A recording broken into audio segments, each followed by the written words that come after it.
One of the things that I think a thread that went through, whether it's academia or government or industry, is really trying to take an organization and make the whole greater than the sum of the parts. So one of the things that we looked at is in terms of energy policy, oftentimes you'll see fossil people look at fossil energy by themselves.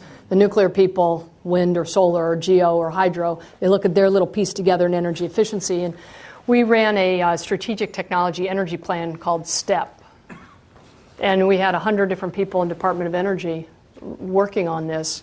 And the goal was to see how do these different pieces work together. And it's really important to take, as the president just announced even a week ago and has said consistently throughout the administration, you need a portfolio. There's not going to be a silver bullet. And if you look historically about how energy has migrated over time, wood was our main energy source until a few hundred years ago, and then we migrated from wood to coal to oil. And each one of those migrations has taken anywhere between 60 and 100 years. Well, we don't have that kind of time now if we're going to address some of the really pressing energy issues facing this country and the world. So we did this plan. It was a portfolio approach, and when I left the administration, I was real committed to carrying out the plan. And so part of the plan appeared in the President's State of the Union address a year ago, which is, what's the pathway to get to 80% clean electricity by 2035? So I started a company called Enduring Energy.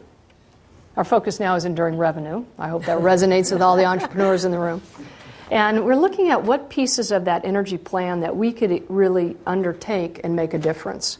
So the first step is looking at hydropower. A lot of people don't realize that there are already 80,000 dams in the U.S., and 97% do not produce electricity. So they're there for navigation, they're there for recreation, they're there for flood control.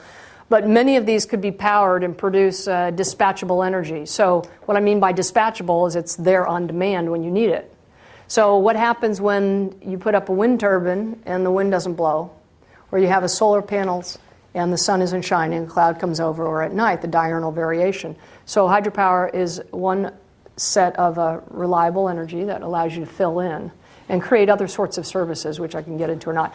So a lot of our consulting work right now is helping companies expand their hydropower and look at ways of exploiting really clever ideas in energy efficiency. And one of the most clever ideas that I've found, he's right here at Stanford, not unusual, and one of the professors in electrical engineering economics, Professor Balaji Prabhakar, has done some really clever work about how to move people and provide incentives towards changing the way they commute and healthcare, and we're looking at maybe there are other avenues in energy to get, because this is a big problem. It's going to require all of us to contribute. So we're working across a bunch of these different fields within the plan. So that's what we're doing now.